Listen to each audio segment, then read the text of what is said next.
Hey everybody, I'm Doug. And I'm Tim. And this is Chocolate Covered Games Monthly Melt for November 2021. So we always start off with our fives. And this month, Tim got to pick what our fives were. And what did you choose? I chose something dear to me, which is sandwiches. Okay.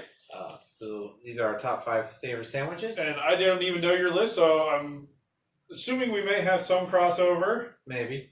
You get to go first. So I go first. Yeah. So I guess my number 5 is the peanut butter and jelly sandwich. Okay. It did not make my list. And I just love peanut butter. Mm-hmm. I thought this would have been higher for sure. No, when I really sat down and thought about it, Mm-hmm. I like peanut butter and jelly sandwiches, but just as a spoiler, my other 4 are all hot sandwiches. Well, this could be hot too. I actually prefer pb&j hot. But yeah, peanut butter is like one of my favorite foods. Smoothie for your sandwich or crunchy? It's always got to be crunchy. Crunchy peanut butter is the best. Jelly flavor doesn't matter. Oh, strawberry. I like elderberry jelly, but I haven't had elderberry jelly in a long time. And I prefer extreme crunchy peanut butter, where it's just whole peanuts. Yep. Slam on the bread. Yep. So my number 5, peanut butter and jelly. Okay. My number 5 is okay, yeah. I only have one cold sandwich on my list, sort of. My number 5 is the French dip. Okay. My reasoning behind this is it comes with a beverage, which I call beef wine. Which is au jus. Yep. But, it's a great sandwich, which has you participate with it, where you dunk it. Okay. Yeah, it's a participation thing. I mean, you don't have to dunk it, but those weird people that just eat it dry and then sip it, I don't want to know those people. I want the soggiest sandwich possible. Dip it in, bread, full absorption, take a bite, ruin a shirt. That's the good sandwich. Now, where's your favorite French dip from? Because we don't make this at home. No. Arby's would be the easiest choice because that's where I get the most from. I did have it when we went to that place in Adamstown, the Black Angus. Yeah, which is no longer. They closed. It was a fantastic French dip. And I think I had a French dip one other place, but it's gonna be Arby's because it's the most convenient. Yeah. Yeah, and that's what I want in a sandwich. Sandwiches should be convenient. Yeah, I could say, for sandwiches, I guess Arby's is the place. Yeah, they got meats, which is the key ingredient to any sandwich. Vegetarians will tell you that. Yep. So your number 5 was? The French dip. The French dip. My number 4 is one Tim will not eat. Okay. Ever.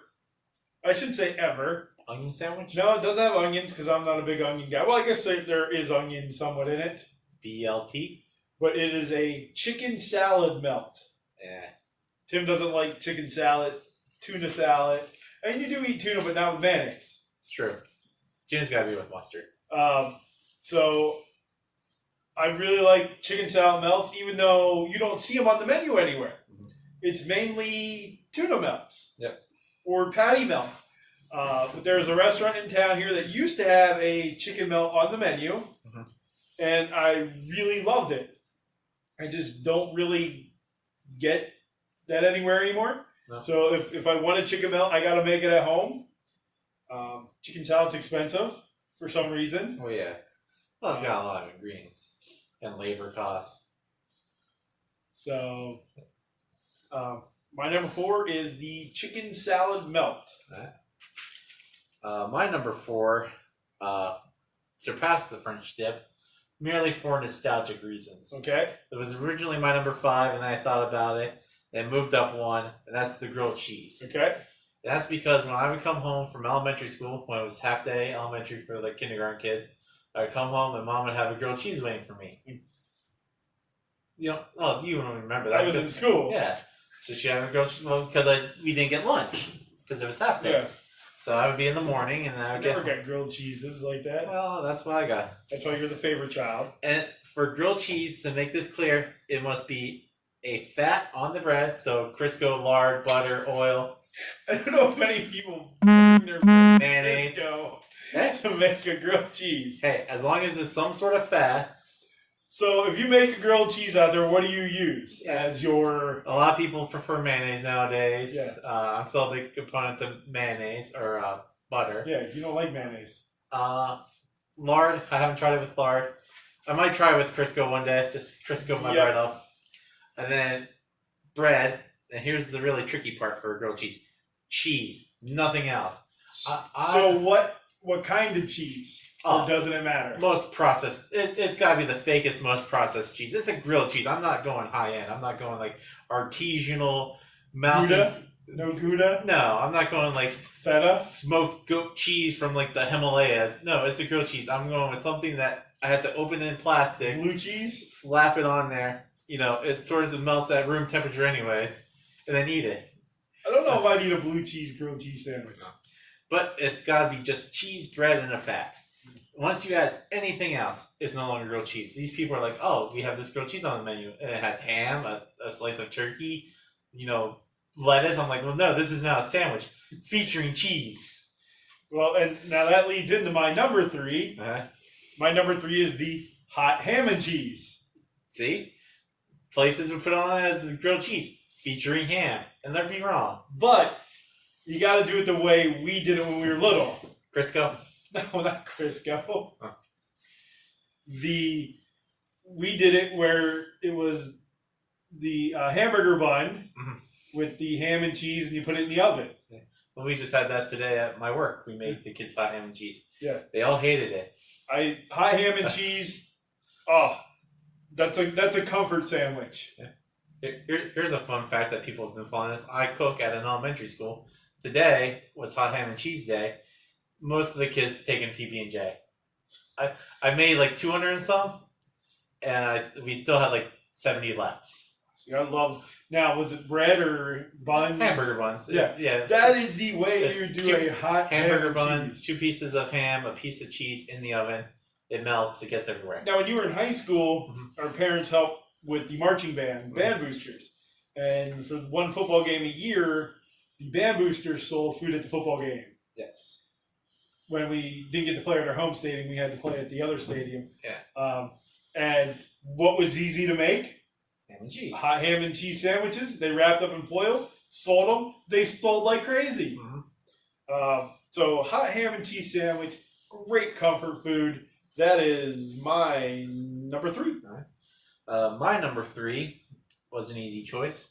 It is the Rachel. Most people love Reuben's. I enjoy Reuben's as well. The thing that makes a Rachel better to me than a Reuben is the bread. Because Reuben's come on rye. I'm just not a rye guy. Yeah. If I have to rank my breads, rye is really low. So, I like rye. Yeah. I enjoy rye. I think we can all agree. Top tier bread, sourdough. Number 1. Sourdough is great. Yeah. Yes. I do enjoy sourdough bread.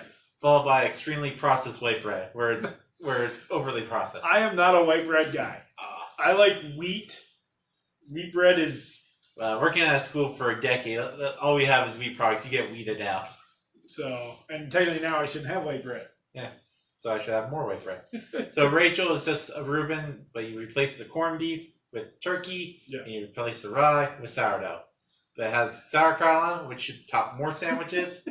Thousand Island dressing, which should also top more sandwiches. In fact, all sandwiches should have sauerkraut and ranch. So I'm surprised a made-up sandwich of sourdough, sauerkraut, Thousand Island dressing isn't your number 1. A perfect grilled cheese is cheese, sauerkraut. But that's not a grilled cheese then. It is a grilled cheese featuring sauerkraut and Thousand Island dressing. Instead of grilled cheese is bread, cheese. Well, no, if I opened a restaurant, I would have to be those people that, everything's a grilled cheese, except the real grilled cheese. Yep. So that was my number 3 of Rachel. All right. My number 2 goes back to sort of your number 5 for the location. Is it a Belgian dip? Because I don't know what that is. No. It's a sandwich that you get at Arby's and a roast beef with cheddar. Okay. Yeah. Man, that is my go-to there. I could eat roast beef and cheddars every day. What makes that? Overly processed cheese. No, they use a cheese sauce. which is made from melted overly processed cheese. Overly processed cheese should have been the tagline of our channel. Yeah. Over processed cheese games. Yeah. I guess that could have worked. Yeah. But no, roast beef and cheddar. Oh man, on that roll, the bun that they have, It's got onions on it. Oh, that's what ruins it. Man, I think that's the only thing I ever get there. Like, I don't go to Arby's and get chicken. I switch it up on Arby's. I try everything a little bit. No, you almost always get the French dip. Well, no, we got the chicken nuggets last time we tried them. They were okay. Yeah, but I had a beef and cheddar. You had a beef and cheddar. Yeah, roast beef and cheddar, and there, that thin sliced roast beef, though beef and cheddar cold as well, it's just as good. But man, that melted cheese on there, that is the way to do a roast beef and cheddar. Yep. Maybe we'll just become an Arby's channel. We are looking for sponsors. Yep. So that was your number 2, roast beef and cheddar. My number 2 features one of my favorite ingredients besides sauerkraut. Mustard? It does feature mustard, but I was talking pickles. This is my first sandwich that features pickles. Underrated. Maybe we'll have to do our top 5 condiments. Yeah. Sometime. But my number 2 is the Cuban. Yep. I'm talking traditional Cuban. There's a couple offshoots now, like the Italian Cuban, which has like pastrami. No, if you're doing the Cuban, you're getting a Cuban. Roast pork, ham, yeah, Swiss cheese, mustard. This probably would have been my 6 on a Cubano. Actually, it probably could have been my 5, but I knew this was on your list, so I decided not to have a crossover. But this would be my 5A. I only ever get this about once a year, and that's at the fair when they used to have a place that had it. Yes. But now they don't have it. No. So now I don't get it anymore, which is very sad. No. I think it moved up on my list because my heart misses it so much. Well, and that's part of it. Either, things make lists because they're comforting or they remind you of memories. Yeah. So I just want a sandwich with 2 types of pork on it, slathered in mustard, and pressed firmly. With pickles. Yeah, and cheese. And mustard. It's a grilled cheese, essentially, with 2 types of Apparently it's not a grilled cheese. Grilled cheese is cheese and nothing else, according to you. Well, see, that's good. You're getting it in your head. If I keep saying the opposite, you'll learn. So my number 2 was the Cuban delicious sandwich. All right. And my number 1 is, again, something from our childhood. I know what it is. It's got peanut butter in it. Well, you can see. Well, I can't read from here, but I'm going to say... No, it has no peanut butter. It could. I was going to say be weird. I was going to say the fluffernutter. No. Though you could add this to that sandwich. Okay.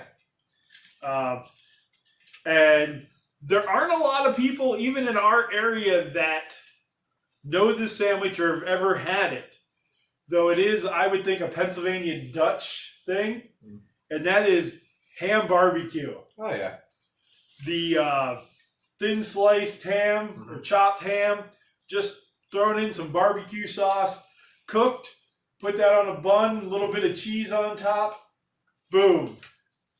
Yeah. That is... It's a very Pennsylvania Dutch thing. It has to be, because I've made this multiple times for people and they're like, we've never had this. Oh, I made it for work one time when we had a surplus of government ham. And all the kids thought I was daft in the head. Yeah. But man, if you have not had a ham barbecue sandwich, just get chopped ham, put it in the pot, barbecue sauce, heat it up, put it on some bread with a slice of cheese, and it is heaven. It is amazing. You could add pickles to it. I add pickles when I you add pickles or relish, but just straight up ham, cheese on that. Oh. What kind of cheese?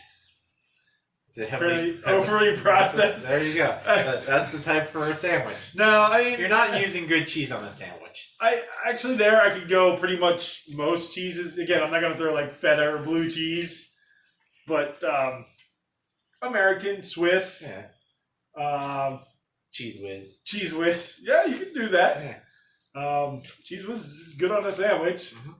It's spreadable. It's what makes a cheesesteak great. It's what makes cheese a condiment because it's spreadable. Living in our area, I guess, and I'll spoil this, I know cheesesteak isn't your number 1, but neither of us put cheesesteak on our list, considering it is known, I mean, we're on the outskirts of the Philly the marketing area. We're 2 hours away. Yeah. But but hot ham barbecue sandwiches, try it. And that my number one to round out our list is the only sandwich I have on here that isn't like officially have a name. Yeah. It's well, I mean, ham barbecue isn't an official name. It's a ham barbecue sandwich. Like ham and barbecue. Like mine is actually, it's a lemon and bologna sandwich. Yeah. With Swiss. And I figured, people that are watching this might not know what lemon and bologna is.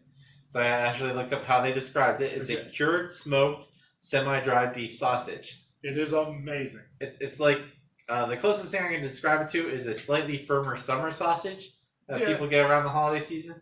Slightly bigger, sliced, and it's very delicious. Yeah, think summer sausage, but bologna size. Yeah, and a lot saltier. It's a very sodium-forward meat. Yeah.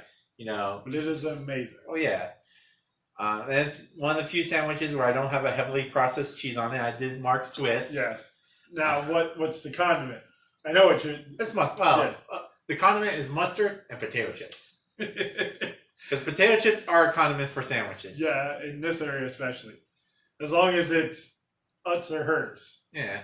Well, I would go Martin's for this. The kettle cooked. Yeah, Martin's in this area. Because they're the saltiest chip. I want them with my very salty beef. Yep. So, it's essentially a salt sandwich. A salt sandwich, yeah. I could feed it to a horse and a horse would love it. But, yeah, Lebanon bologna in the central Pennsylvania area is huge. And when you drive by the factory, hopefully they're airing out the smokehouses. Which are on top of it. Because, man, oh days. Yep. It smells amazing. And if you're ever in a store and there's somebody that works there, you can tell. And you're like, I need to find that person and just follow them around. Yeah. If it was a pet store, those animals would be going crazy. Oh, yeah. But, so that's our 5 sandwiches. For the month of November? Yep. What are your favorite sandwiches? Do you have a favorite sandwich? I would hope people have a favorite sandwich. I guess if you can't eat bread. Yeah. Is a hot dog a sandwich? Yes. I mean, that's one of the arguments. I mean, hamburger could make my list. Yeah. So, sandwich. But, what's your favorite sandwich? Favorite condiment? Do you have a favorite restaurant for sandwiches? That's a big thing. A deli or someplace. I'm Tim. And I'm Doug. And we're from Chocolate Covered Games. And welcome to November 2021's Monthly Melt, the crowdsurfing edition. Crowdfunding. Crowdfunding. Crowdsurfing. Well, the crowdsurfing's been taken. Well, you could do the crowdsurfing while you're crowdfunding. Yep. So we each have 3 games that we've picked this month. Yep. All mine come from Kickstarter. And mine do as well. Okay. I'll start off. My first game I find very interesting is a game called Co-op. Okay. It is a cooperative card game, oddly enough, being called Co-op. The theme is IKEA furniture, essentially. It's a 2-player game where you have limited knowledge about what you have in your hand. Because each card is 2-sided. Okay. The side that you see and the side that you're playing, and the person you're playing with sees the other side. Yeah. And your goal is to assemble certain things that you have your own agendas for, and your partner can see the back of your cards and they'll ask you for stuff. Okay. But what they might ask you for is cards you want to keep, so you'll tell them no. So it's a cooperative game where you're in it for yourself, essentially. All right. What drew me to this was, oddly enough, the Kickstarter video for it. All right. Because essentially they're like, this game will make you mad at the person and make you fight and like destroy relationships, which is a great selling point on a cooperative game. Yeah. That's why you have diplomacy. Diplomacy is not a cooperative game. Yes, it is. No one's ever said, let's play the cooperative game with diplomacy. Let's have a 5-hour argument. Let's play diplomacy. But this one's much shorter than 5 hours. It says it plays in about 30 minutes. Okay. It really leans on the theme well because it gives you like names that are sort of normal, but adds all the umblas and obles and all the fun little Umlauts. all the fun little Swedish fake letters that are real to them, but not to me because I'm not Swedish. It is funded. They were asking for 3,500. They're up to 13,000. Okay. It goes until December 2nd, so tomorrow. From today. As far as I can tell, it's just cards. There's no dice, no add-ons. It's just a small little box. It looks like an IKEA furniture box that comes in, and just an interesting game. Okay. And that was called Co-op. K-O with the little two dots, and then O with the line through P. Okay. And who did you say did that? This is by a gentleman called. Oh, I clicked on my next one. Called. It's Off Cuff Games. Okay. Or off cut games. Okay. My first one is called Nook. N-U-U-K. Okay. It is by Walnut Games, and this ends on December 2nd. So the story of this game is that you've crossed the frozen Arctic and you're in Greenland. Okay. But the journey has been hard, and you only have a few supplies and only a few weeks until you sail to home. Okay. So that's the story behind the game. It's 18 cards. Okay. So basically a Walt-sized game. And it's a print and play game. So you're not actually buying the physical copy in this. It's $3 to back, which puts it right in my price alley here. Mm-hmm. And I do like those little 18 card wallet-sized games.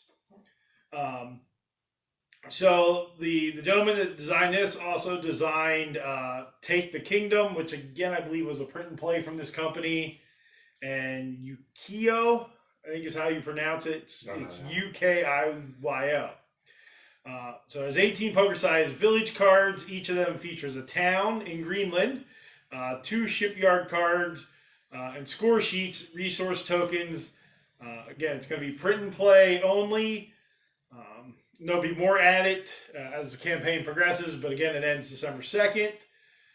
You can play this solo or 2-player, and takes about 15 minutes. And that puts it pretty much right in my wheelhouse, that 15-minute game. Again, print and play, I'm fine with that. I have some other things or other print and play games I printed out. I haven't played them yet. Mm-hmm. I have that whole bag full of print and play games we need to try. But for $3, I think it might be worth a shot, worth a try. You don't have to worry about shipping, and that's one of the reasons this company does print and play. They don't have to worry about the shipping issues. Okay. So that is Nook by Walnut Games. Okay.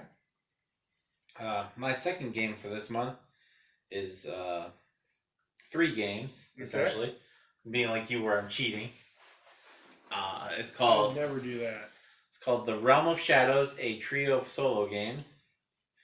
And it has funded. They're almost at 50,000. They were asking for 12. It ends December 4th. This is by a guy named Gabe Barrett. Okay. Who's done a bunch of other solo-based games out there. His big one was Hunted. Just the whole Hunted series. Oh, it's a great series where he doesn't get IPs for a game, but he makes them so themed like the game. You know what he's talking about. Like, he has a Die Hard one. Alright. An Aliens one. Stranger Thing. But he doesn't use any of like the terms from the show, but you could tell exactly. Okay. But this one seems to all be, new individual properties. The 3 games in this Kickstarter are called The Hand of Destiny, The Forgotten Road, and The Last Stronghold. And each 3 of these solo player games are different mechanics. The first one, The Hand of Destiny, is a dungeon crawl. Okay. That claims that you don't need a table to play on, which I guess you wouldn't have to, but after watching it, it would help to be able to sit down your cards. Yeah. So you're going through a dungeon, you're laying down the cards, and you're upgrading your equipment as you go along, fighting things, and you see how far you can get in the dungeon. The second game in this trio is called The Forgotten Road.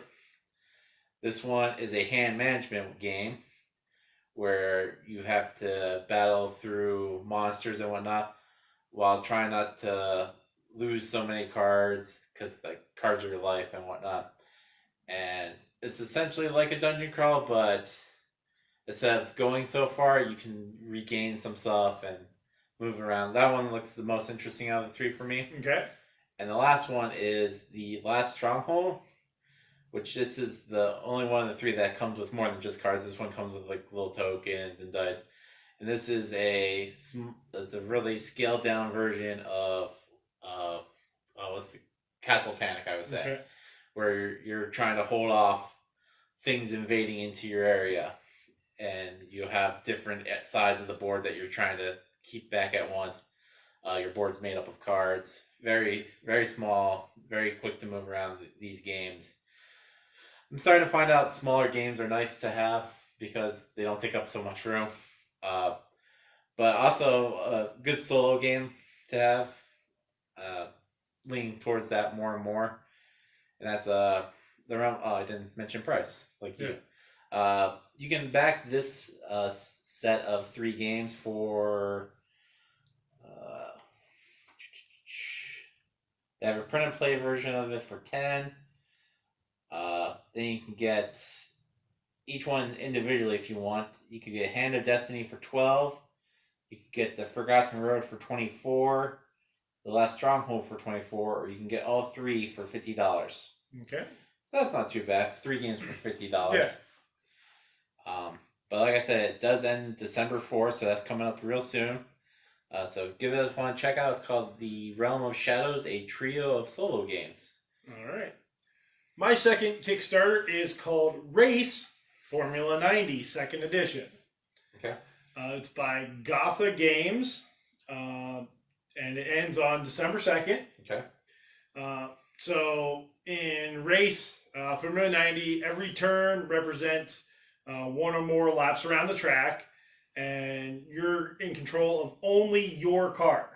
Okay. So there will be other cars on the track that are sort of like AI that move automatically on the track, fighting between themselves and the human players. So sort of Flamme Rouge, where it had the racers on the thing. Yeah, but they were part of your team. Well, you also had people that weren't part of your team. Yeah. So there are other cars on the track there. So you get a set of racing cards, a car, a chart to keep track of all your resources, whether that be tires, damage. By playing racing cards, you move along the track, and you spend resources. Movement can be affected by trajectories on the track, like straights, corners, braking sections, opponents, and other things like yellow flags. And so the strategy and your driving skill are key elements of the game, and you have to exploit the unique capabilities of your driver against the, I would say, the robot competition. Yeah. You have the AI competition. Okay. I don't know. I'm a race fan, so it automatically looks like something I would play just because it's racing. Yeah. Yeah, race games are so hit or miss. And that's the thing, they are. But with this, so for $100 is the base game. Okay. So it's quite pricey, I think. You get one copy, includes all the unlocked stretch goals. Then for $140, you get the one copy plus the big box, or you get the base game, which is also in a big box, plus the expansion, including 2 new tracks, rules for solo play, Then there's a $180 one, which you receive the big box copy, the expansion, plus fully painted metal car miniatures, which, for me, I'd probably make them NASCAR instead of Formula One. I don't really have any IndyCar or Formula One ones. So it is pricey. It looks cool. Again, I like racing games, but so $100. So you get the base big box game, and does that have like the miniatures? It just has little car tokens, or not tokens, but it doesn't have metal cars. And my thing just went away. It doesn't have the metal cars that you get with the higher one. The higher one. So I'll tell you in a second what they are, if my tablet cooperates, which it's not. So I'm trying to figure out what's in this box that's making it $100.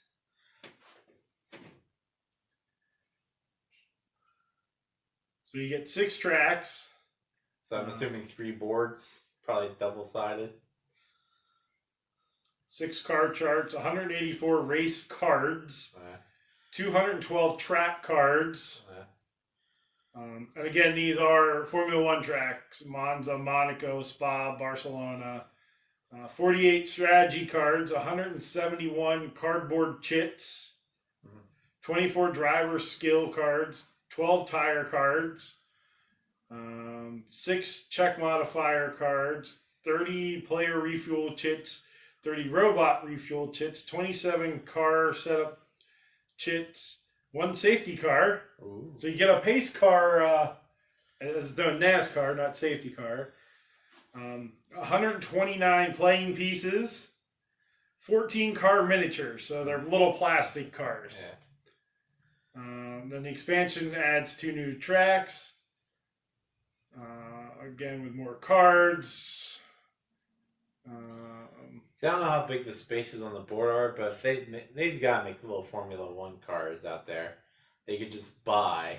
Oh yeah, and just use those instead. Yeah, the little 1/64th NASCAR ones that I have. They make IndyCar and Formula One and sprint cars. Yeah. But that is Race Formula 90 Second Edition. Okay, and my last game for this month is Print and Play. Okay. It's called Voyage. Well, Voyages, because it has an S. It's a single sheet print at home board game. It ends on December 12th. They are asking for $133 is their goal. They're currently almost at $12,000. So that's good for them. It's the highest playing count I have for any game. They say between 1 player and 100, which I don't know why most print and plays always end at like 100. Like Welcome to ends at 100. Yeah. If you can get enough copies, you can keep going. Yeah. It is a very nice looking print and play. You will need to provide your own dice. It calls for 3 dice this game. It is a little bit more expensive than your print and play. This one calls for $14. Okay. And the reason that is they've made their print and play also files accessible for Sketch.io. Okay. And Google Dice to work with it. So you can play it on your computer with Sketch.io and Google Dice. And they've also created a file to work for iPads that works through your notepad function. Okay. So you draw on that. They do suggest that you find a print shop to print out your copy and laminate it. So you don't have to print out so many.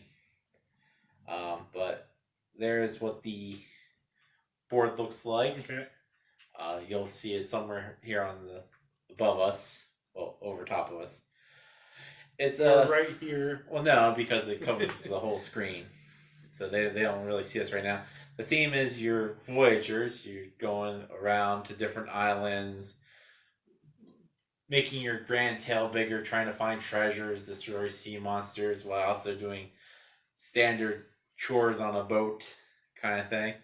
It's a roll and write game, which there's 1,000 of those anymore. Yeah. But this theme seemed to interest me. They do give you a couple of different versions you can print out. You can print out an all black and white one, a faded color one, an exorbitant color one. So there's different versions you can get. Well, I guess they're all the same that you're backing. It's just which one you want to print out. So I can see why they're asking for 14 if they put that much work into it. Really thinking about backing this because it is only $14. I'm assuming once it ends, you'll have it right away. Because I figure if they've already play tested and have it, it's just unlocking a file at that point. Yeah. So I just wanted to check out. This is from a company called Postmark Games. This is their first Kickstarter they've made. But it looks decent, and I'm tempted to back this one. All right. So that was Voyages. My third game comes, or I should say, is out of all the games this month, the biggest table presence. Mm-hmm.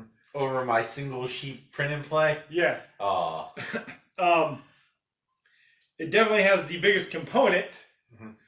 And this is Ski Jumping the Board Game from Board Games or Board Games. Looking at them, they've done a lot of card games. So this is a big step up. This is a literal ski jumping game where it has the ski jumping hill, a little place to land, guys that you slide down the ski jump. Looks really impressive. So you train your guys and you upgrade them. So they get better. It comes with these really cool player boards that has your player, and I'm hoping Tim will put it on the screen here. Yeah, it'll probably be up in front of us. Where it has these little sliders that change your physical and everything, change your attributes. Your stats. Yeah. They have both male and female. There's hills cards, or a hills wheel, which determine the size of the ski jump hill. There's little plastic figures. There's even a plastic figure of a guy lifting weights and working out, which I think is just weird.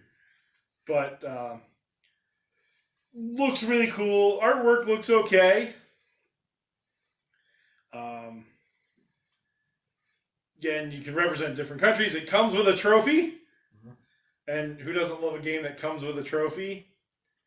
There are multiple trophies. Comes with the jumping hill. Just cool things. Now, it is, again, I think, let me check here.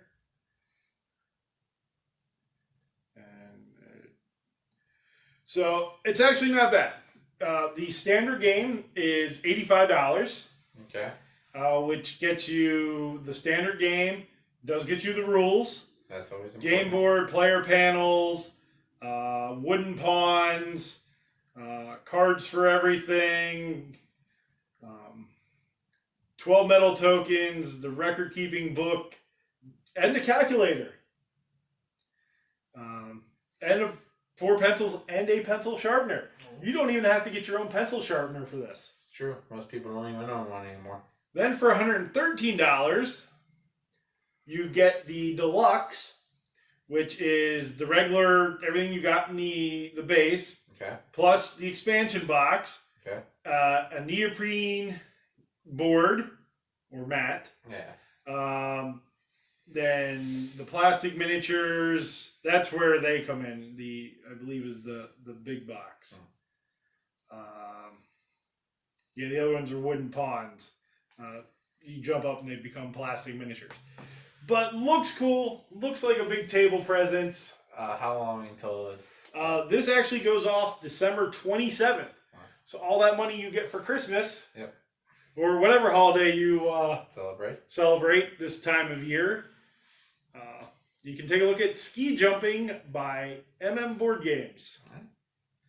I think that will wrap up this monthly month portion of crowdfunding. Yep. For the month of November. Not crowd surfing. Nope. Month of 2021. So let us know down below if any of these games you've heard of or you've planned on backing. Let us know if you're planning on backing other games that we haven't taken a look of, because there's so many to back out there. And this time of year, there isn't as many though online. This is a dead time of year on that. Games played. Yeah. It was a pretty big game month for us. We got 8 games in, all coming within like the last week and a half of the month. Yeah. That happens with us. Yeah.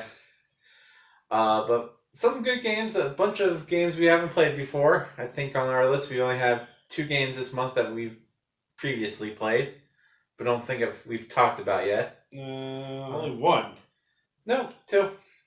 The Duke. I forgot to put that in here. Okay. But we'll start off with the very first game we played this month, which is Barren Park. Yep. That was new to us. Yep. Probably not new to a lot of you. It's a very popular game. Tile laying, Tetris style. Yep. I enjoyed it. Yep. I liked how the board expanded by covering up certain things and then getting the pieces you need by covering up other things. I thought it worked very well. Yeah, it was a very fun strategy game where you had to cover up certain things in the park to gain more park. Yeah. Essentially. Yeah, you covered up the construction workers, you gained the park. You covered up other like wheelbarrows and things, and you gained other pieces. You cover up like the crane, you get a bigger piece. Yeah. And if you fill up your whole board, you get a statue. Yeah, and I thought it worked very well with having to cover the things up to get the different pieces. I thought that was really unique, and I think we both enjoy that style of game. Yeah, out of all the tile placement laying games, this would be my top tier tile playing Tile placement game. Yeah. More than Patchwork, more than Indian Summer, and all those style of games. Yeah. Like I said, I think this game would be even more popular than Patchwork if they start doing digital adaptations like they have with Patchwork. Yeah. So hopefully that may be in the future. Yeah, and I'd like to try with the expansion. It didn't have the expansion because I think that adds like a monorail. Yeah. Which mono means 1 and rail means rail. Yep, last time I checked. But very fun game from Lookout Games. That was Barren Park, the first game we played of the month. The second game we played this month was a game that I think was the first game we played at the Game Table Cafe. Yes. Where we play our games at. Most of our games at. Is the Duke. Yep. Yeah, I'll look up who that's by. But this game was interesting. Not so much for the gameplay, but while we were playing it. Yeah. So hey, we'll start with the gameplay. Okay. It's very chess-like. Yep. For those that haven't played, it's very chess-like. You start with your Duke and a footman and something else on the board. 2 footmen. Yeah. Yeah. And when you move your piece, you flip it over. So it tells you on the little block how your piece can move. Yep. And after you move it, you flip it over. And it gives you new movement. Which is the opposite of what you just did pretty much. Yeah. Because like the Duke slides left or right, but when you flip it over, it slides forward or backwards. Yep. And then when you to add pieces of board, you draw them out of the bag, put them on there. They have to be adjacent to your Duke. Yeah, orthogonally. Like, yeah, that's true. And now we played with one of the expansions. Yep. That really messed up my game. It helped you at the beginning of the game. It did. So we played with the mountain tile that you put on the board, and it just becomes a dead space. You can't move through you can't. So I ended up getting my Duke stuck. Yep. That he couldn't move because of the mountain. I moved a person in between him and the mountain at a point where he could only go forward and backwards, so I couldn't go back off the board. I couldn't go forward into the mountain. I was stuck. And your character in front of the Duke also couldn't move because the Duke was behind him and the mountain was in front of him. Yeah. And So it ended the game quicker because I didn't think I should just start pulling tiles and moving them around and trying to delay. Yeah. Because once I figured out you couldn't move, I was able to start. Yeah, it took you a couple turns, thankfully. Yeah. Well, because I had to figure out, okay, my one piece moves this way. Yeah. Then I had to flip. I'm like, okay, now I have to figure out how to move him here. Yeah. Flip. So I should have just kept pulling tiles and moving them. Yeah. But we enjoy this game. Oh yeah, it's a top tier game. It's one of the ones that got us into the hobby, and like Tim said, it's the first one we played at our friendly local game store. Mm-hmm. Now the reason we were playing this game was there was a gentleman at the store who was there doing research for a college paper. Correct. For the one university he was going to. And just asked if he could video us playing it and studying, I guess, how we were critical thinking through the game. And I think. Because he wanted us to verbalize what we were doing. Yeah. So I was glad to help him out. I'm always glad. And the Duke is Catalyst Games. Okay. So, again, it's always good to go back and play some games that you have in the past. And I believe there's a now upgraded version of this. Yeah, it's called the Jarl. No, not the Jarl. No. Now you're going to make me look it up. An upgraded version of the Duke? Yeah. If there is, I could see that. I mean, it's had enough expansions. It's had like 4 or 5 expansions at this point. No, but because you had like the Robin Hood expansion, I didn't spell that right. The Siege expansion, the Mountain expansion, the Create Your Own expansion. Yeah, because I remember the new box art. The Duke Lord's Legacy. See, yeah, because it has a way different box. Yeah, it's got. Yeah, like. Yeah. So I don't know. I think it's just the game that contains all the expansions. Is what I remember it being. Yeah, maybe. Cause I remember looking at it. It's got the same pieces. Yeah, it's got like the Camelot piece. Yeah. I believe it's just the game just now all in one. Yeah. Which isn't a bad buy if it's a game you really like and you don't want to hunt down all the expansions. Now, we don't own the Duke, but we own Jarl. It's the Jarl, which is the sequel-ish. Where that one's more chess-like. Yeah. It's Viking themed. Yeah, it's Viking themed. Even though these games really aren't heavily themed. Yes. But the Duke, good game, especially if you like chess. Make sure you check that one out. Yep. Game number 3 is probably the newest game on our list for the month, is the Night Cage. Which I had to write down because I kept calling it the wrong name constantly. Like the Night Watch or... The Dark Cage or the last... So the Night Cage is... I think it only came out a couple months. Smirk and Laughter Games. Yep. Why it's Smirk and Laughter, not Smirk and Dagger, because it's not a fun game. Like laughing game. Yeah. It doesn't fit their Smirk and Laughter. But yeah, Night Cage... just came out recently. It's one of the hotness games right now. Surprised we played it. Yeah. Normally we would wait 4 years. Well, normally, we don't see this new game. But, man, I just don't know what I think about this one. It is themed very well. I will say, playing this game, I did feel a sense of dread, like, because you only had so much you could do, and you were constantly feeling like you were behind, no matter what you did. Yeah, I agree there. Every move you made, you felt like you made the wrong move. Yes. No matter what you did, even when it was right. Yes. You felt like, okay, I moved. So when you move your piece, only the pieces orthogonal to you stay lit.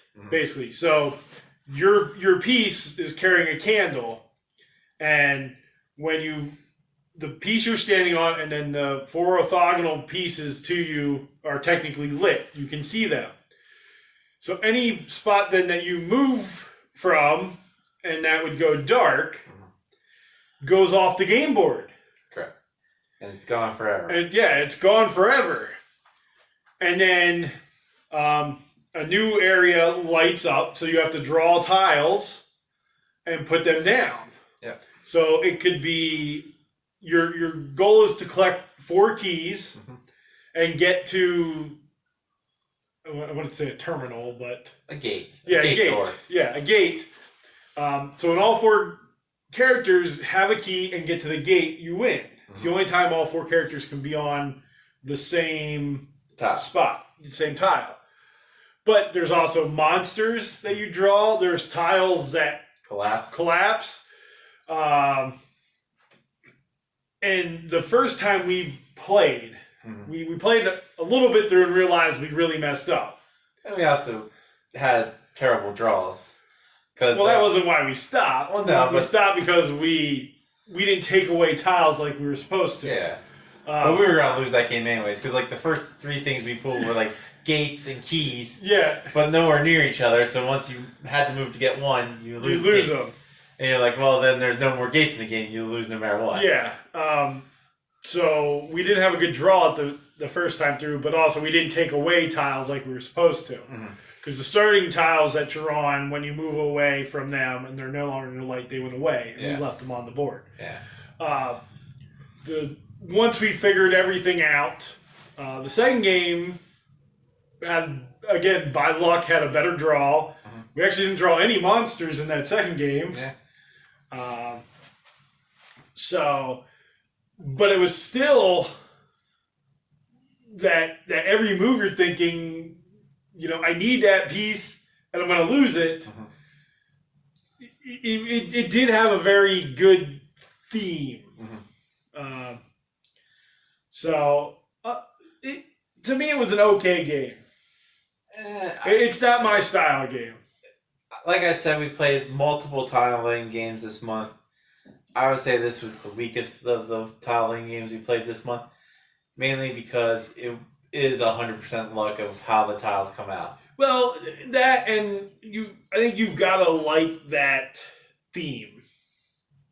I think you've got to like the horror board game theme. I wouldn't even say it was horror. I would say it's dread. Well, it fits that horror theme.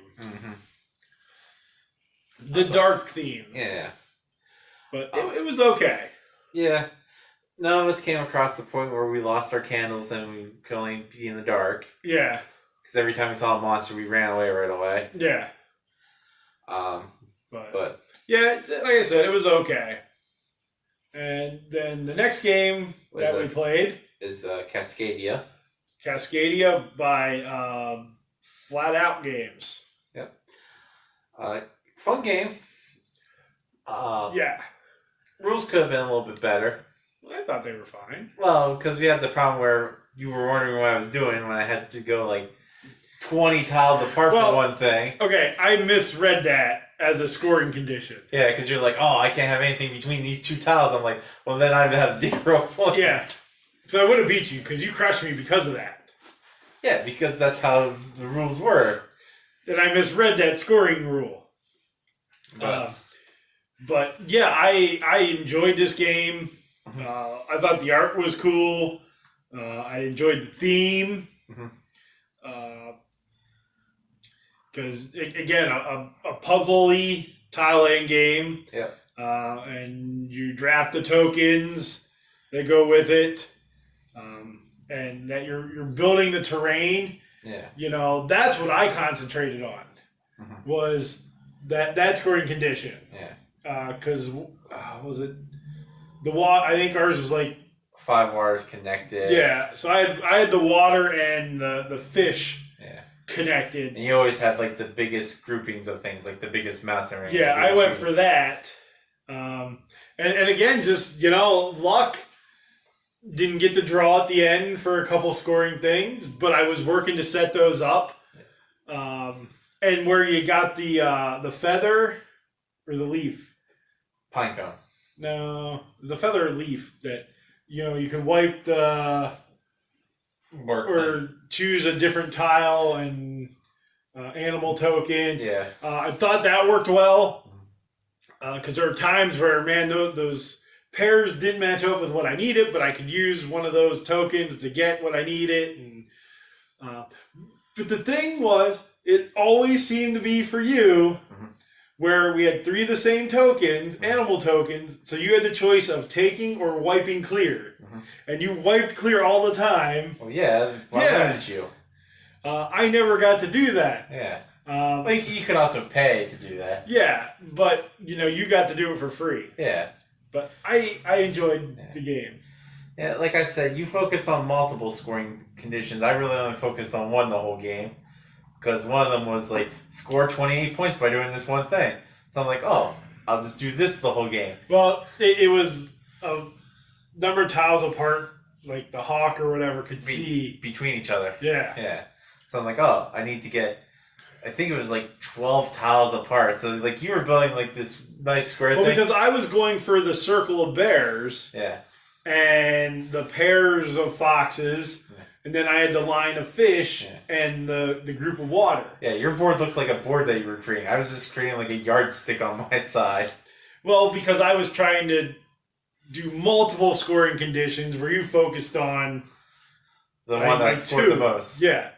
So, but beautiful looking game. Yep. I guess people consider it to fall in that line of like Cocalico and Wingspan with the look and And I really liked the look of it. Yeah, it was nice.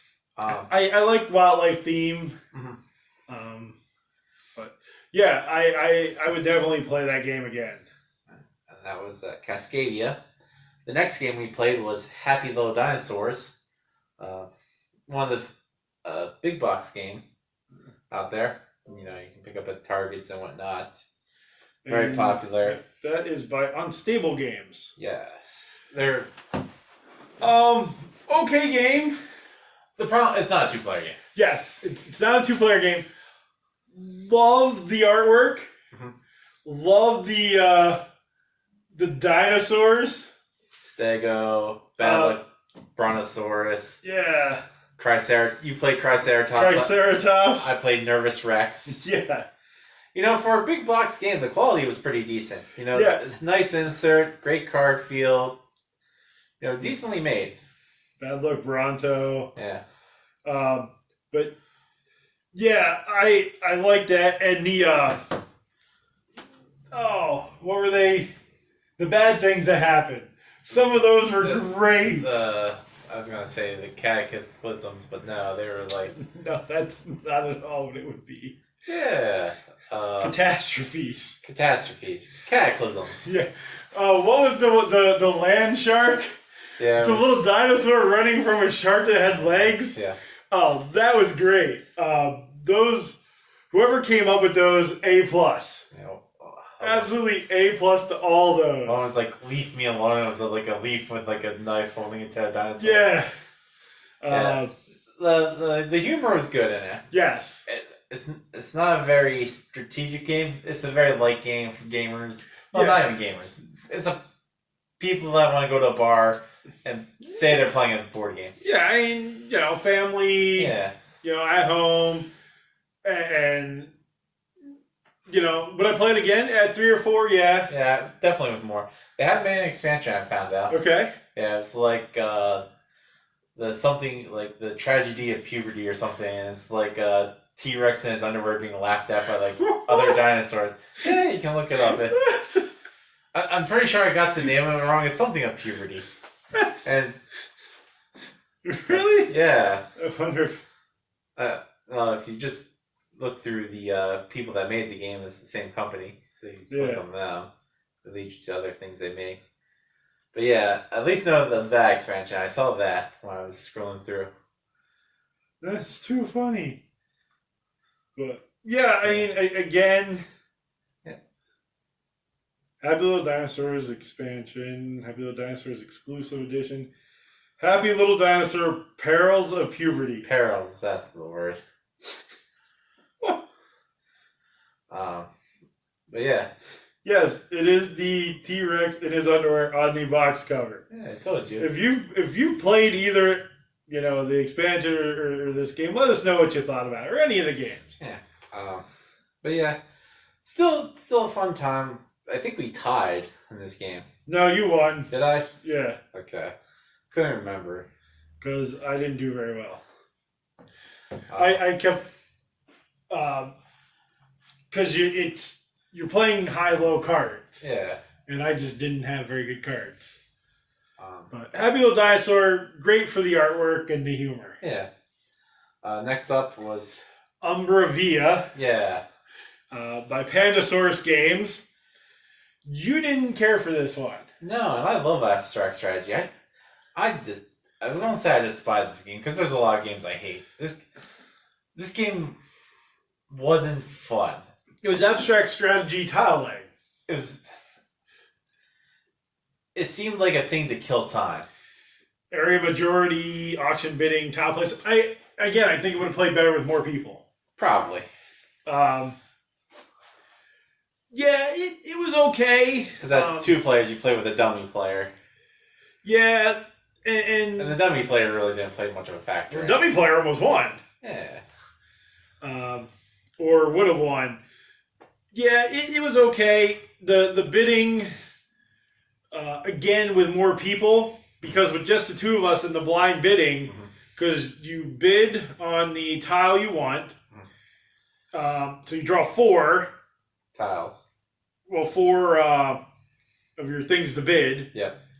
You bid, then you show what you bid on, then you hide again, and then you bid a second time on the 4 tiles that are available for auction.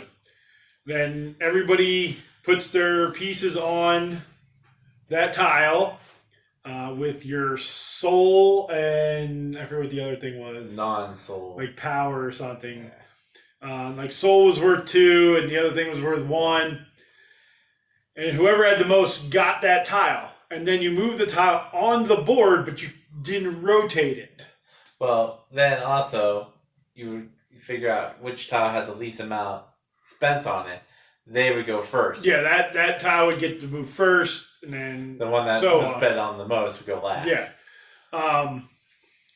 And then with the dummy player, you got their tokens. If you shut off one of the path, you're building a pathway. Yeah. When it shuts off, you get the tokens on there.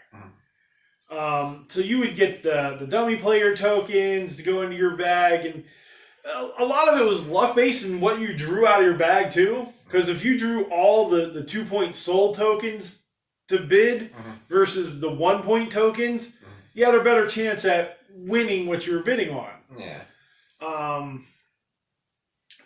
At one point, I just thought, do I close off as many small things as I can just to get more things in my bag to have but I guess you have a lesser chance of drawing the more expensive one.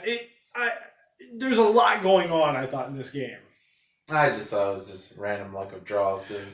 A lot of it was. Yeah. But, when it came down to the end, when you close off a thing, whoever has the most other pieces on that path gets it. Yep. So at the end, I didn't shut off a path because it would have gave it to you, but then you just shut off a small path, like 1 piece, and it ended the game. I don't know. It was okay. Yeah. Like I said, I don't think I would play this again. I would with more people. I think if there was more people and they were really pushing to play for it, I'd be like, okay, I'll give it another go. But I don't know. Just it's a game that didn't interest me halfway through. Just kind of zoned out at that point. But that was Umbravia. Yeah. See, I said it right finally. Next was Mars Attacks, the dice game. Yep, and that's Steve Jackson Games. Yep. If you've seen Mars Attacks the movie, it's that, in a dice game. Yep. You're rolling dice, trying to collect cards matching the symbols on city cards. And some of the cards will have powers on them that you get then. It's a quick game where, you get 2 cards or you empty a stack and the game's over. So once one person gets the top card in a 2-player game, there's only one more card in that stack. We just decided we were going to play through all the cards, which made it harder as we went on, because if you roll nuke symbols, when you fill all the card nuke symbols up, you bust. But it's sort of press your luck too, because you can stop and save your progression on any of the cards. Or, again, press your luck and try to get all the dice to roll those symbols. Or when you fill up all the nuke symbols on the card, you bust and you don't get anything. So, dice rolling, press your luck, just stupid fun. Yeah, it's a filler game. You play between games. You're like, oh, we're done with this game, but that group's not done yet. We'll pull this out and play 6 minutes. And we played this at the end of the night just because I wanted to get one more game in. And it's, again, you don't really have to think. No. And again, a lot of that may depend on what cards you draw for the stacks. Again, so there's a little bit of luck there. But Mars Attacks, the dice game. Okay, and the last game we played this month was Summer Camp. I believe this is made by Buffalo Board Games and Puzzles, if I remember correctly. I'll tell you in a second. It is made by Buffalo Games. Yeah, it says the puzzles on the box, I think. But this we recently got. Well, not recently. We got this back in May. No, it wasn't that far back. Yeah, you got it for my birthday. Oh, okay. We just played it in November. Yeah. Backlog of games. Fun theme. Summer camp. Yeah, I mean, with both of us being in Boy Scouts, that summer camp theme was good. Once you again, killed me in both games. Yeah. Once again, another big box store game with high quality components, which is always nice to see. Great insert. Individual boxes for each things.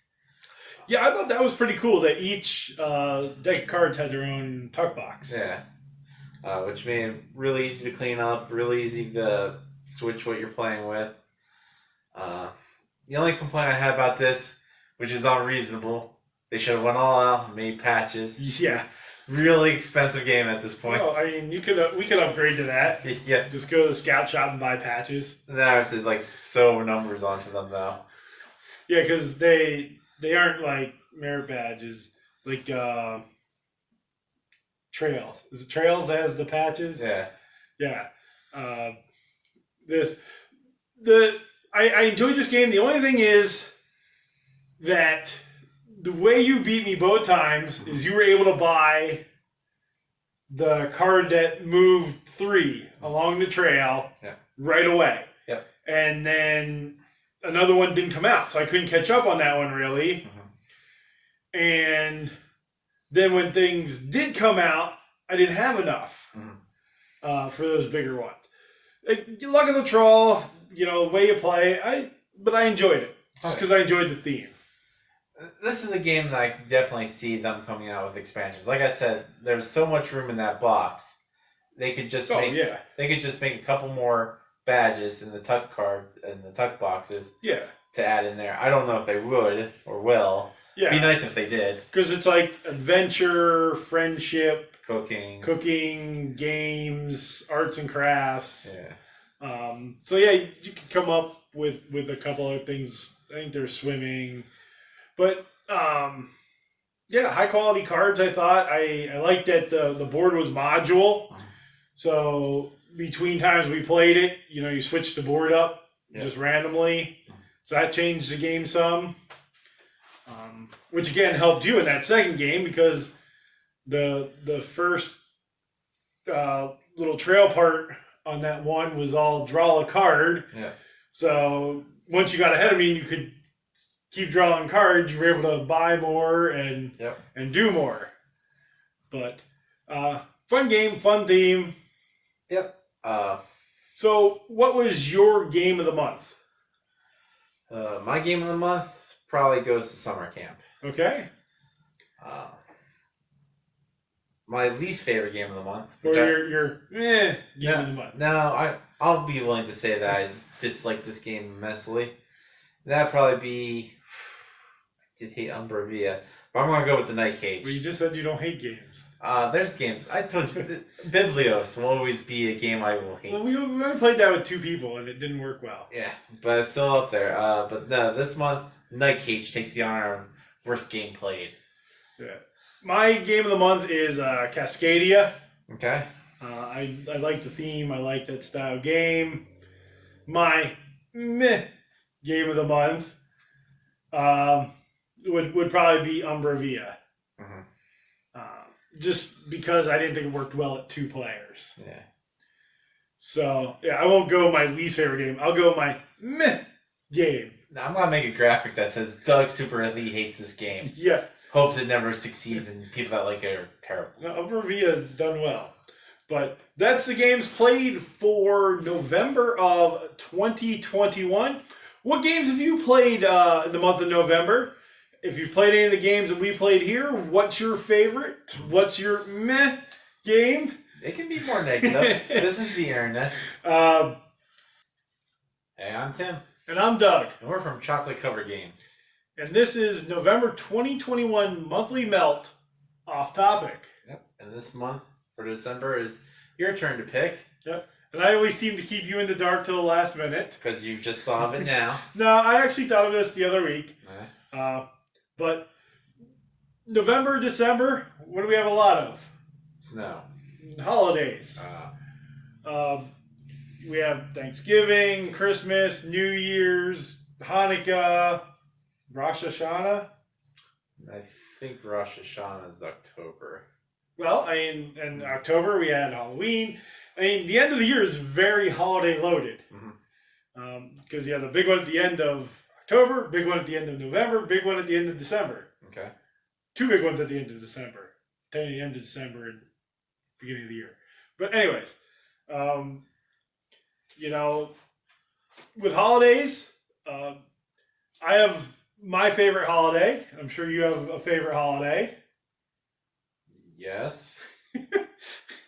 I've never ranked my holidays. Well, is there one holiday you like more than the rest? Yes, I guess. Well, we found out you aren't a Halloween fan. No. Do you like 4th of July? Do you like Flag Day, Arbor Day?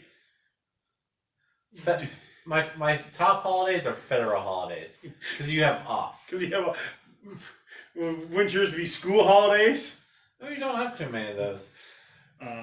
Anybody that knows me already knows my favorite holiday. Do you know mine? Yeah, that's Groundhog Day. Groundhog Day. I love Groundhog Day. There are people that think I'm nuts because of that. And I tell people my favorite holiday is in February. And they're all, you love Valentine's Day. That is my least favorite holiday. Is Tax Day a holiday? To some people, yes. Because that might be my favorite. Because you're getting money back? I've never owed, and I always get a little something back. It's a great holiday where the government gives me money. Well, technically you gave them too much money to begin with. Yeah. That's why you're getting it back. But there's no, Tax Day cards, which I think is, a requirement for a holiday. No, I haven't seen a Groundhog Day card, except in Punxsutawney. See? But it's not like I go to Washington, D.C. to, the IRS building and be like, where's your Tax Day card section? So nobody has ever sent me a Happy Groundhog Days card. Well, no one sent me, Happy Tax Days, hope you filed your W-2s. No, that's called a reminder. Yeah. Well, a card could be Christmas cards are reminders. It reminds you that this person exists. For people you haven't seen? Yes. Now, do you send out Christmas cards? No, because I don't know people's addresses. I think most Christmas cards today are virtual. Well, we already have gotten one. Mm-hmm. Christmas card. I don't know if I've sent any in a couple years. I think over a card I would send how they used to have end of a year thing where you write people This is how my year went. Well, there's a lot of people that include that in their Christmas card. Yeah. For people or family you haven't seen in a while, you write a nice little letter and put in there, this is what's happened in our life over the last year. For us, most years, it's, wash, rinse, repeat.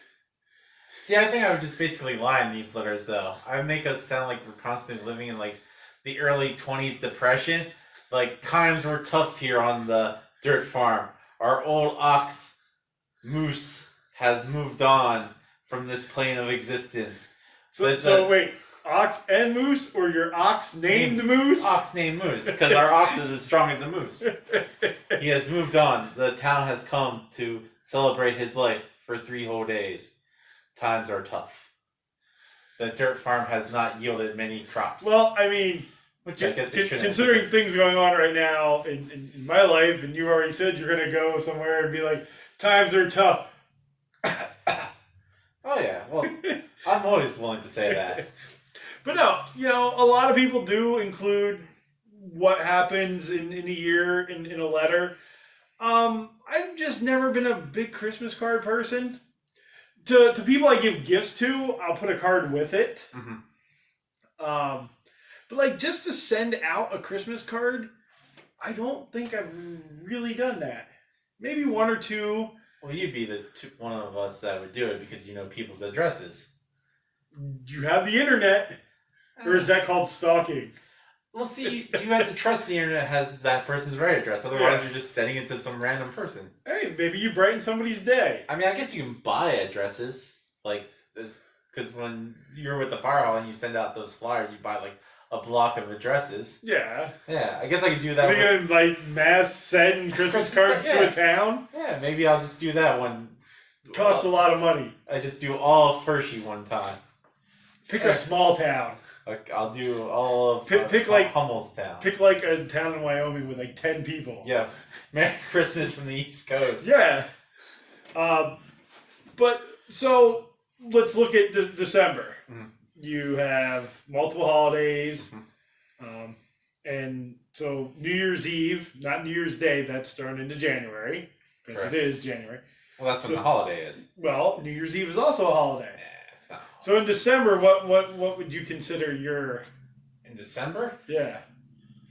I guess New Year's Eve would be my favorite of December. Over Christmas or Christmas Eve? Yeah, because there's less work involved. Because with Christmas Eve and Christmas, you're supposed to prep your house, you're supposed to have lights, trees. Well, we don't do any of that because nobody visits us. Yeah, that's the nice part. But I have to even do less. But I do decorate. Well, sort of. It takes me a long time to plan. Mm-hmm. And then it takes me 1 second to execute. Yep. I hang a wreath on the door. Yeah.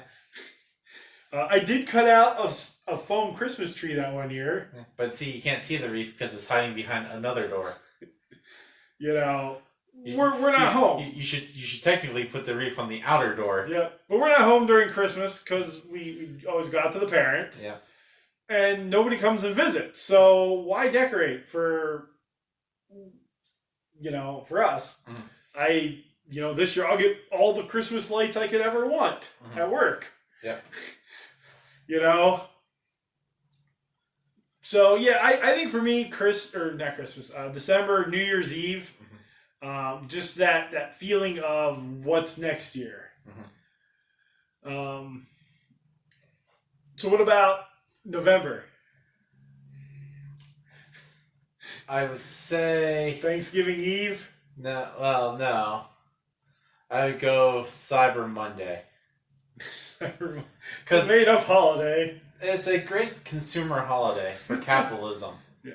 Because for Thanksgiving Eve and Thanksgiving, I'm expected to work on my day off because I cook for a living. They're like, you know what Tim would love to do on his day off? Make a big festive meal. I wanted to go out for dinner this year. Yeah, well, we had... Dad wanted turkey. Yeah. Though I think we are... It sounds like we may go for Chinese on Christmas Day. Yeah.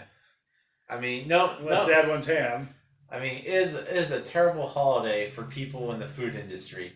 Like, other holidays, like, there's no, like, build a house day where I just go up to my one buddy who's an architect and be like, hey, I want an awning added to my house. Build it for me. It's the holiday. Do it for free. Well, what about July 4th and Labor Day with picnics and, Well, that's more. Well, those aren't really labor-intensive food because you're making like hot dogs and hamburgers, and most of the time people are bringing sides. Where Thanksgiving is like we'll find one chunk, put them in the kitchen for 12 hours, then we'll eat and we'll be like, oh, that was delicious, and then they'll leave, and then that person's cleaning up. So then, now your birthday falls right around Memorial Day. Some years it is Memorial Day. Yep. So you sort of get the 2-for-1 party. Spend time at the cemetery. Yep. Growing up, I would get you a birthday gift, but it's Memorial Day. It's the time for you to remember of past birthdays. Well, you always got birthday parties. It's like those kids whose Except for when you got older and then you spent like 3 birthdays putting flags in cemeteries. Yeah. Which was a good thing to do. Yeah. Well, my 21st birthday I spent in the cemetery fixing a headstone of somebody. Well, I was going to say fixing Stonehenge, but yeah. that's how important my 21st birthday is. Yeah. I fixed Stonehenge. You fixed Stonehenge. No, it was a family relative from long ago. Yeah. But, you always got big parties. You had more birthday parties than I did. I think I had like 2. Maybe more than that. Maybe when I was a baby. When all the things happened in my life that I can't remember. But other holidays, what are other holidays that you enjoy? Talk Like a Pirate Day is a fun day, just in general. Yeah, so what about these, non-traditional holidays? They're traditional for some people. Like, you Talk Like a Pirate Day. Leif Erikson Day, Mario Day, May the 4th be with you Day, Mole Day, Pie Day. You didn't say anything about Cinco de Mayo. Oh, that's you're calling that holiday? No. Way to take off a whole lot of people. That's a real holiday. You didn't even mention that one. It's not a big holiday for me. I have no attachment to it. Yeah, but I guess the made-up holiday of St. Patrick's Day. The made-up holiday. You didn't even say anything about St. Patrick's Day. I love St. Patrick's Day. We're Irish. Yeah. Well, the thing I've worn my kilt before on St. Patrick's Day. The problem I have... As you should. If you own a kilt and you don't wear it on St. Patrick's Day, shame on you. The problem I have with St. Patrick's Day is you only ever hear 4 songs. One of them's always Metallica's version of Whiskey in the Jar. And they're like, these are the only, songs I can stand. You hear something like Flogging Molly. You hear Shipping Up to Boston now. And that's it. I'm like, well, what about this other... 3 songs. There's got to be 2 Flogging Molly songs. Yeah. And people are like, this is the only Irish music. And you play something else. And like, this is terrible. I'm like, really? Well, we have plenty of Irish Celtic music. But yeah, made up days, holidays, Pie Day. It's fun. Easter's not bad when it comes to holidays. Because I don't have to do a lot of work for an Easter. It's a ham. Yeah, well, ham is delicious. Even then, it's you send kids out to wander in the grass, and go clean up the yard. And Easter's always nice at church and spend that time, and then you have Easter ham or whatever you'd like to have. If you don't like pork or ham, I'm sure they have Beyond Ham now. Yeah, they have to make Beyond Ham. I've made this whole faux ham for you. It couldn't be honey glazed because that wouldn't be vegan either because honey. So it comes with Beyond Honey on it. So out of the made up holidays, that you know of, because there was 10 every day. Yeah. Do you have a favorite one? I could go sandwich day. That happened at the end of November. We just talked about sandwiches. Favorite made up holiday? Probably Talk Like a Pirate Day because I always talk like a pirate to the kids at school. Okay. I don't know. I mean, I'm sure there's got to be a peanut butter one I find out. I do know there is a National Pancake Day. Yeah. That is... You could say National Blank Food Insert here, and there's a day for it. It's National Pancake Day. This coming Saturday, I heard, is National Cookie Day. Okay. So I will be celebrating that, even though I shouldn't have them. I wonder if there's a National Beyond Meat Day. I don't know. I'm sure. Or Faux Meat Day, because Beyond's a product name.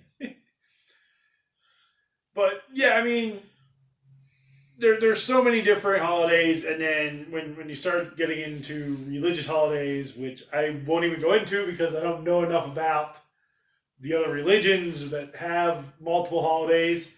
I think that's awesome. That you're able to celebrate different holidays like that, and it's really cool. And it's cool to learn about some of these because there's a lot I don't know about. You hear songs at this time of year about dreidels and everything with Hanukkah, and a lot of that stuff's fascinating just to learn about, whether you fall into that religion or not. And there's Kwanzaa this time of year, and a myriad of other ones, and they're all cool to learn about, which leads you then to want to learn about other ones from that, and I just think that's cool that there are so many different holidays and so many things to be able to celebrate. Yeah, some people celebrate Festivus this time of year. Yeah. One that was celebrated years and years ago was May Day. And going around the maypole. Yeah. Well, you don't see that anymore. Not many maypoles. No. But, that there have been holidays that have been huge in the past, may have tapered off now. It's just, holidays are fun.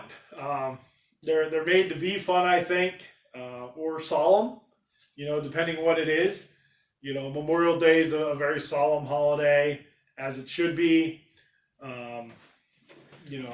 Christmas, if you celebrate that, solemn but also joyous. What about holiday music? Now you found that Halloween song. Spooks Outside My Window? Yeah. Probably my top favorite holiday song. Does that now rank in your holiday songs? It's up there in my top 5. What holiday would have your favorite holiday music? Well, I would assume it'd be St. Patrick's Day. Okay. I would probably go St. Patrick's Day and then July 4th. Because I like patriotic music, marches, being that we play tuba. We're going to like the march type stuff. Christmas music, I have a tough time with because it gets so overplayed and so saturated. Though I have found, for me, Christmas-wise, if it's swing or jazz type Christmas music, I enjoy that. Big Bad Voodoo Daddy, Brian Setzer Orchestra. I enjoy that more. What is your least favorite Christmas song? My least favorite Christmas song? A song that you cannot stand. Because I know mine. And I'll tell you mine. What's yours? Oh, easy. Christmas Shoes. I point this out every time to my You're going to anger a lot of people here. No, it is a stupid, dumb song. My mom's in the hospital. She's dying. What does she want? She doesn't tell me to do this. I'm going to leave her as she's dying and try to buy her shoes. As a dumb kid, I got like $3.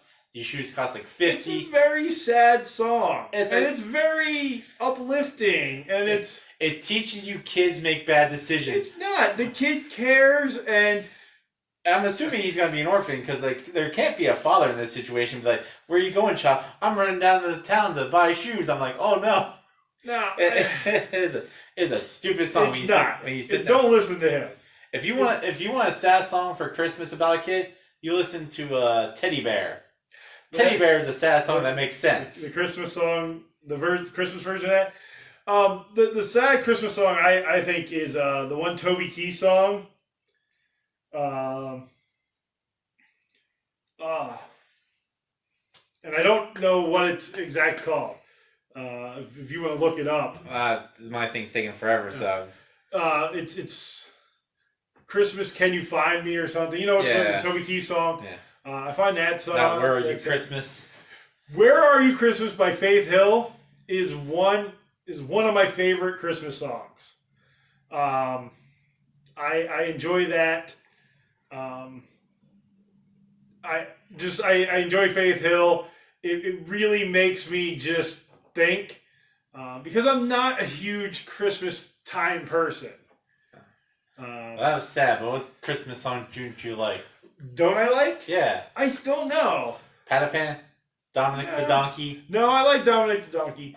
Maybe Christmas shoes again. No, maybe I want a hippopotamus for Christmas. Just not a fan of that. What is that song called that I really like for the holidays? It'd be in my top 5. Is by Dan.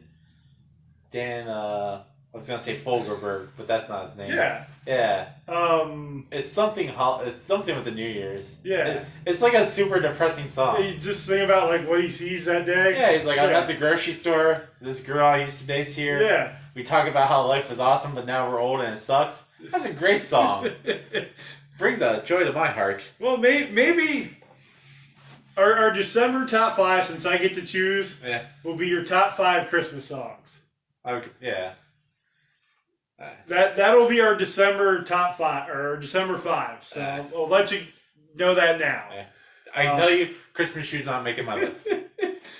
But what is my favorite? No, I said your least favorite. Oh, my least favorite. Yeah. I said probably I want to hit hippopotamus for Christmas. Okay. I'm just not a fan of that song.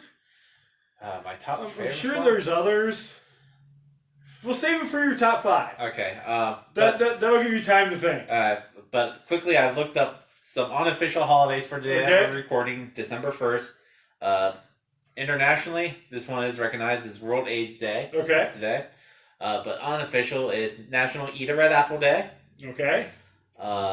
Which we have apples at home. We can do. Day Without Art Day. So don't look at art. Either the pictures or the guy art. Yep. National Package Protection Day. Which hopefully the package I've been waiting for in the mail comes. Yep. And today is also the 3rd day of Hanukkah. Okay. Locally observed today is Rosa Parks Day. It doesn't say where it's locally. It's just it's locally observed.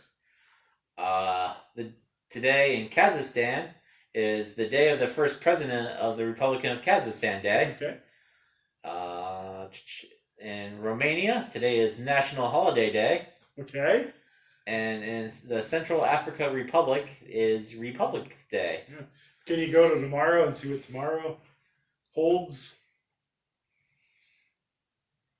Let me go up a day. I don't. You know, if you have a favorite holiday, put that in the comments. If you have a holiday that you aren't a big fan of, put that in the comments. Crazy non-official holidays that you like. Put that in the comments. Is that like just random December ones? I clicked by month. So December has 971 holidays. There you go. You can celebrate 971 times. Here we go. Tomorrow is International Day of Abductive Slaves. Okay. Yeah, why not? National Fritters Day. Woohoo! We will celebrate that. I guarantee you I will celebrate National Fritter Day. Special Education Day. Means I'd have an apple fritter for breakfast, corn fritters for lunch, and some other fritter for dinner. 4th day of Hanukkah, of course. Yep. In Laos is Nationals Day. Okay. Make a Gift Day. Ooh. National Roof Over Your Head Day. All right. Faux Fur Friday Day. Faux Fur Friday, but tomorrow's Thursday. Well, that's for the 3rd. Oh, okay. I was like, man, Faux Fur Friday comes on a Thursday. See what's coming up this month. That National Cookie Day is on the 4th. The 4th, yep. National Dice Day is also on the 4th. Ooh. National Sock Day is on the 4th. Nice.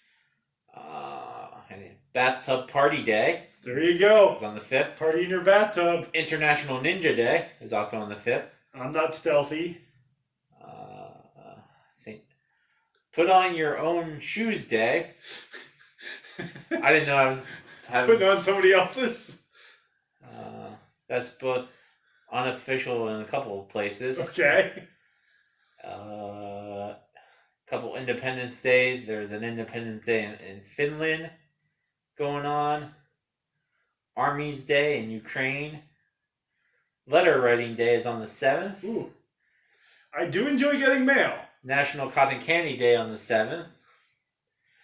National Civil Aviation Day. Okay. Is on the 7th. Civil Aviation. National Heroes Day in Eastern Timor. Okay. Is on the 7th. National Brownie Day is the 8th. Right there. That's the holiday. December 8th, National Brownie Day. We're done. You can celebrate Mother's Day on the 8th if you're in Panama. So Groundhog Day, National Brownie Day, 1 and 2. Christmas Card Day is the 9th. Because that's probably the day you got to get them out to make sure they get there. Probably earlier now. Yeah. But so as you can see, Dewey Decimal System Day. Tons of different holidays. Again, let us know down in the comments all the holidays that you enjoy or holidays you may not enjoy, whether they're the official ones, unofficial ones, federal, state.